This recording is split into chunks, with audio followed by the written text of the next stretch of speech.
Hi people, it's Archivist here, and today I want to talk about whether or not Sekiro, Shadows Die Twice, is too difficult.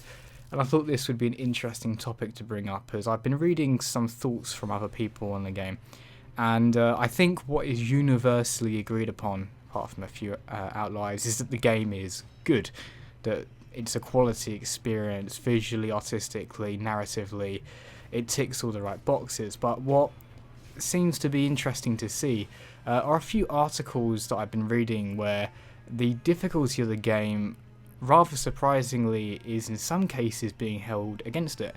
And I don't tend to read many articles about a game after it's actually come out because I'm busy playing it and I don't need to know anything more about the game because I can experience it. But on Steam, sometimes in the bottom feed, they'll show you some articles that are related to the game. And there was one article I remember reading where someone said that they would probably never finish Sekiro. And I thought, first of all, that's fine. I think there are a lot of people that will play this game and never finish it because it does have some really challenging areas that can certainly halt your progression for a long period of time. But the article went on to talk about how they didn't have much time to play games anymore, and that games such as The Division 2 and Anthem's constant stream of giving you rewards and pats on the back was a little bit more fun, and dying over and over again simply isn't fun. And rather than, as you may suspect, I'm not here to try and attack that article or say that that particular person was just not right for the game, especially when we're talking about people who are game journalists who will often be forced to play games they don't actually enjoy and are not for them, which creates an unconscious bias in their mind anyway. By the way, I cannot remember the name of the person who wrote the article. I just remember I think it was from PC Gamer.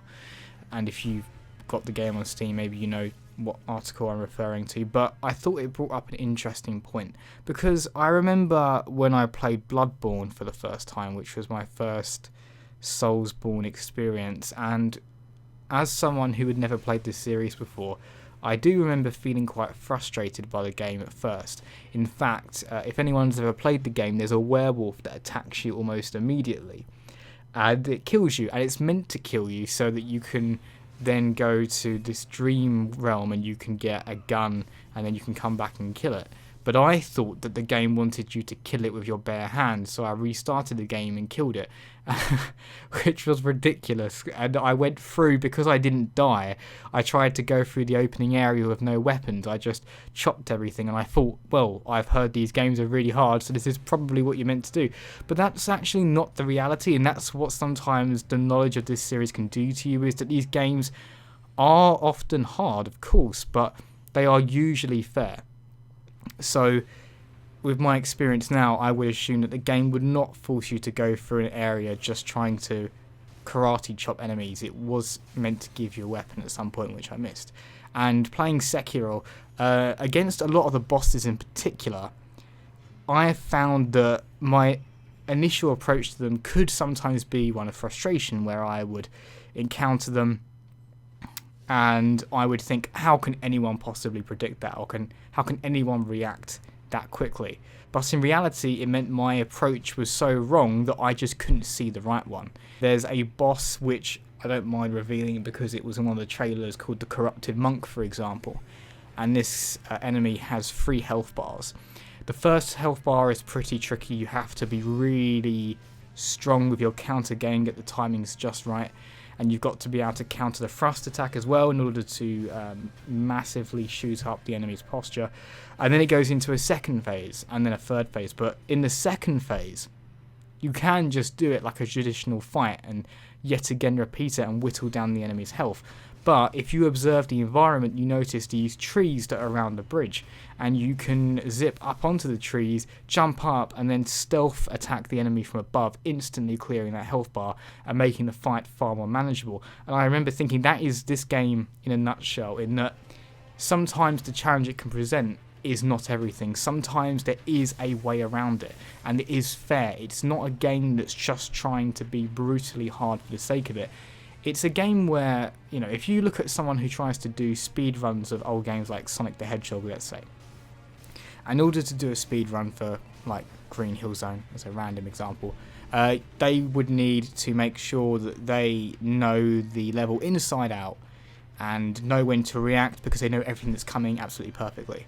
And what Sekiro does is it forces you to do that just to get past the boss. So it's not just a case of, well, I just got through that time but it was a bit sloppy and I'll come back and get a higher grade later. No, you need to master that boss in order to beat it. You have to know every attack, you have to know the appropriate approach. Sometimes there is more than one and they are equally valid, but you have to know how each attack needs to be responded to. And oh God, particularly with the final boss, which actually, by the way, I'm still on. I have to admit that I've done the game, but I'm on the last boss because it is kicking my ass, I have to admit. And it's got like 4 phases to it as well, that I'm aware of. If there's another phase beyond the 4th one, I don't know what I'm going to do. When I did the first phase, I was like, I can't even get past this. But then it forced me to do that first phase so many times that I was like, oh no, this is actually, like, I'm getting this now, I'm getting the rhythm. And then on the second phase, same thing. I don't know how to do this. This is too hard. But then I managed to find out how to deal with each of the attacks. I got my timings down, moved on. Got to the 3rd one, and I'm currently sort of okay with that stage. And now the 4th one I'm trying to learn, but it becomes progressively harder and harder because you have to basically perfect each stage in order to move on to the next one. And the final boss is definitely the most extreme example of that. But I think each of them are like that. You know, there's the chained ogre that I think is maybe one of the most notorious enemies in this game because it's the hardest thing you encounter early on. And as long as you've got your pattern recognition and your responses down, it's not a hard fight. But until you know how to respond to everything, until you know, for example, that it makes a lot of sense to deflect its ground smash because it means its posture will go up, and when you know that in some cases it's better to jump away from its grab rather than sidestep because a sidestep isn't enough and it will still grab you. Once you kind of clue onto those various things, it's an easy fight. And actually, once you've done it, you'll find if you were forced to do it again, you would do it in maybe one attempt. And I found that actually. There's another chained ogre later in the game in a slightly hidden spot that I'm pretty sure is optional. And okay, I did have a bit more health and I did have, you know, more damage capabilities, though that being said, I think it's scaled up. But I just beat it in one go because I could remember exactly what its weaknesses were, how to react to everything, and it made me a master of the game, which is what is such a satisfying thing about that. But I suppose if we return to that point about that article I mentioned where the particular writer said that it wasn't fun to have to repeatedly do a boss over and over again because it became frustrating to them. And I thought that on this blazing ball, it's basically a giant ball that's on fire. And I remember getting frustrated at that, and I thought, could this be the boss that I dropped the game on, even though it's actually very, very early on. And yet, I sort of managed to calm myself by saying, look, losing in this game is part of it. That is part of the experience. It's unique to this sort of series that death must be inevitable. You have to think of it like, I don't know if anyone's ever seen that Tom Cruise film Live, Die, Repeat, where basically he's invading this alien beach and he's in like an armor suit, and every time he dies the day resets, and he does it each time. And the first time he does it, he's like an absolute amateur, but by like the 100th time he's just like knows everything. He's able to react before the thing even happens. And that's what this game is. It's like Groundhog Day but with bosses. He's just doing it over and over again. You have to repeat. And because I personally do believe the combat is very satisfying and very tactile, I think it gives you more of a reason. Like if you had to do this kind of repetition on a game that didn't have enjoyable mechanics, then you're not going to do it because you just think, well, this isn't actually very fun, so I'm going to stop. I will say this though, to be fair, if I was a game journalist and it was my job to, for example, review this game, I would not like it because I would be genuinely frightened that I wouldn't be able to experience enough of the game to review it, because it's actually like, I'm sure loads of people won't finish this game. It's really genuinely tricky, and I personally like to think I'm going to eventually beat that last boss. I like to think I will beat it eventually, because I'm getting further and further each time. But maybe I won't. But well, the thing is, if it's the last boss, then theoretically I've experienced most of the game already. I suppose it becomes annoying if you spend quite a lot of money to buy this game, and then, for example, you can't get past that chained ogre, because then you've basically paid for this game that you simply cannot get the value out of, because you can't actually experience all of it, which is a really hard thing to reconcile, because if you made this game too easy, it would lose its soul and its heart. I think it would still be quite fun because the combat is enjoyable, but it would lose a massive sense of self, you know, that satisfaction and that reward you get. And the thing is, I'm not even a massive Soulsborne fan. I'm actually mostly interested in the lore, and I often just watch videos because I find it quite interesting to see the backstory. But I've never been very good at these games, but it would be, I think, a tragedy if they sacrificed the identity of this series.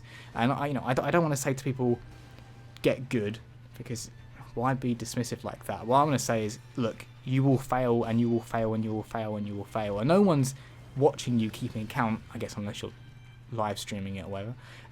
But that's your choice to live stream if you want to. I mean, this one as well is a single player experience.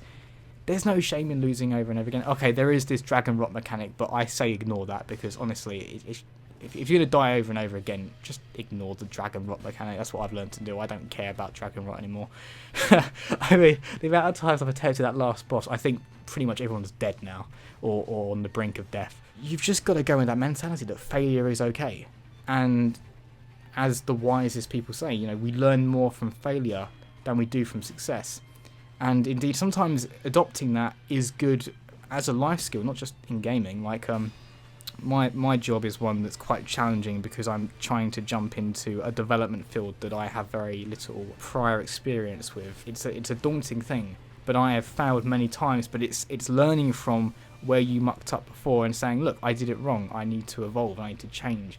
And I think that, not to make this video sound too grandiose, but if you're able to genuinely adopt a failure is okay, but I can improve mindset in Sekiro, then you might just learn a little something about life in the process, because it's a good thing to have, you know.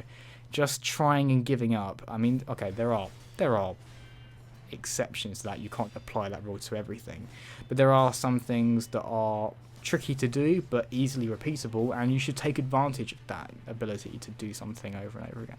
Something I've found interesting, and I've heard from a lot of people, is that they've realised that they sort of relied on the co-op as an occasional crux, and I am slightly guilty of this myself in Dark Souls 3, where in previous Soulsborne games you could effectively, if you found a boss to be very, very tricky, you could summon someone else in and play in co-op, and that would make the boss, at least in my experience, massively easier. I mean, I think there was one boss in Dark Souls 3, I'm afraid I can't remember the name of it. It's quite an early one, and I summoned someone in, and they basically did all the work. I was like, this is meant to be one of the hardest series out there, and yet there's this mechanism where I can bring someone in and they just do the work for me. That seems a bit wrong.